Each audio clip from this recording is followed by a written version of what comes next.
business कसरी चल्छ हजुरहरूले अब के गर्नुपर्छ भन्दाखेरि अब ऊ यस्तरी सामानहरू लिएर जाने अनि त्यसपछि ऊ यस्तो किराना पसलहरू हुन्छ नि किराना पसलमा गएर चाहिँ त्यहाँनिर गएर बेच्ने क्या आफ्नो सामान त्यहाँ गएर हजुरहरूले भन्नु पर्यो हेलो सर हजुरहरूले के मेरो सामान लिइदिनुहुन्छ र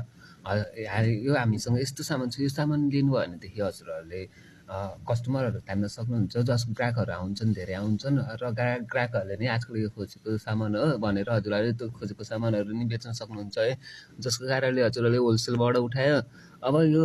यस्तो सोच्नु कि हजुरहरूले अब एकैचोटि त अब यो जिप त अब उस गर्न सक्दैन नि त है किन्न सक्दैन नि त त्यही भएर अब फर्स्ट प्राथमिकता भनेको अब त्यही कति भन्दाखेरि 15,000 देखि 20,000 आइहाल्छ हजुरको बाइक अनि त्यसपछि अनि साइडमा राख्यो अनि त्यसपछि बिजनेसम्यान जसरी अनि 1 वर्ष बित्छ 2 वर्ष बित्छ 3 वर्ष 4 वर्ष यता किराना पसल छ क्या अर्को अनि त्यता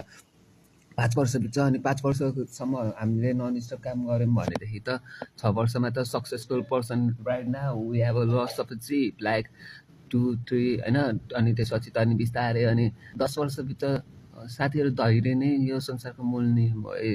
अनि 10 वर्ष बितेपछि त 15 वर्षको दिनमा त डोजर नै किन्छ हजुरहरूले डोजर किनेर अनि पैसा भएपछि त अनि त्यसपछि त पैसा छ त अनि अरू ठाउँमा अनि हात चल्दै हिँड्ने त हो अब पहिला के थियो अब गीत गाएपछि तैँले गीत मात्रै गाउनुपर्छ गीत गाएपछि बिजनेस गर्ने होइन गीत गाउने भनेपछि ऱ्यापर बिजनेस गर्न पाउन तैँले भन्ने त्यो सती प्रथा जस्तो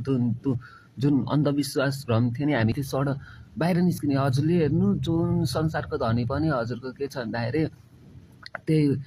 जताततै हात हाले दही चिउरे जस्तो हुन्छ क्या बिजनेसम्यान भनेकै दही चिउरे यता नि हात हाल्ने उता नि हात हाल्ने यता नि ठिक्क उता नि ठिक्क सब त्यही त हो नि त्यो फरकै पर्दैन क्या हजुरहरू त्यसमा त्यही भएर मेन थिम चाहिँ हजुरको धैर्यता हो र अनि यो घाम छ यताउता छ हिँड्न छ भनेर अब रोकियो भनेदेखि त आज रोकियो अनि त्यही 1 वर्ष रोकिन्छौँ 3 वर्ष रोकिन्छौँ 6 वर्ष रोकिन्छ 15 वर्ष रोकिन्छन् अनि 15 वर्षपछि नि डोजर किन्ने पैसा अनि कताबाट बन्छ अनि अहिले यो घामले रोकायो भनेदेखि त अनि